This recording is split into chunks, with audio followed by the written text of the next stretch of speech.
ஆசிரியர் சொந்தங்கள் அனைவருக்கும் தேனி மாவட்டத்திலிருந்து சத்தியவாணியின் முதற்கண் வணக்கம். நாங்கள் ஆசிரியர் என்று சொல்வதா, அரசியல்வாதி என்று சொல்வதா, இதை பிச்சைக்காரர்கள் என்று சொல்வதா என்று நமக்கே தெரியவில்லை.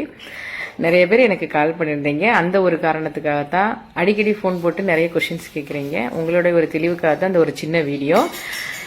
நண்பர்களே, that means the ladders of the society, all of you, கால சூழ்நிலை மாறிவிட்டது, காலம் கடந்து விட்டது.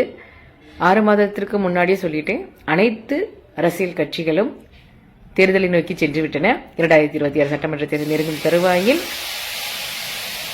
அனைத்து கட்சிகளும் தங்களுடைய வேலையை பார்க்கின்ற பொழுது ஆளும் கட்சி தன்னுடைய அரசை தக்க வைத்துக் கொள்வதற்காக அடுத்து வருகின்ற 2026 எலெக்ஷன்ல சட்டமன்ற தேர்தலில் பெரும்பான்மையான தொகுதிகளில் ஜெயிக்கும் ஒரு முன்முனைப்பாக செயல்பட்டு அவங்களோட சிந்தனை, அவங்களுடைய செயல்பாடுகள் எல்லாமே அதாக தான் இருக்கும்.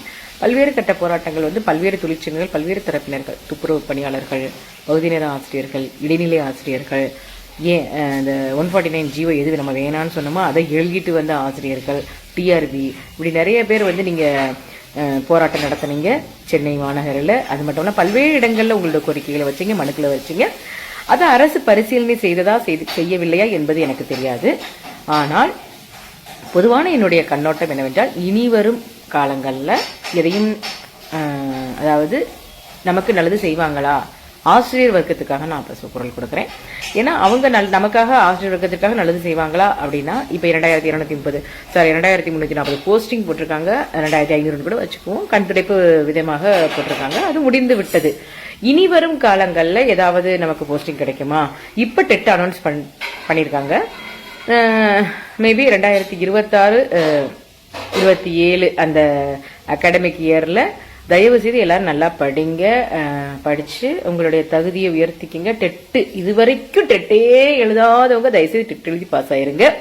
ஆல்ரெடி ஜாப்ல அரசு பணியில் இருக்கின்றோம் என்ற மமதியில் உள்ள அனைத்து ஆசிரியர்களுமே என்ன பண்றீங்கன்னா, தயவு செய்து நீங்க டெட்டை எழுதி சிறப்பு ஆசிரியர் தகுதி திருவாமை உங்களுக்கெல்லாம் எழுதி பாஸ் ஆகி வச்சுக்கோங்க. அடுத்து மறுநியமன போட்டித் தேர்வு இருக்குமா இருக்காதா அப்படின்றவங்களுக்கு சத்தியமா அதை பத்தி எனக்கு தெரியாது. ஏன்னா அரசு ஒரு நிலைப்பாட்டுல ஒரு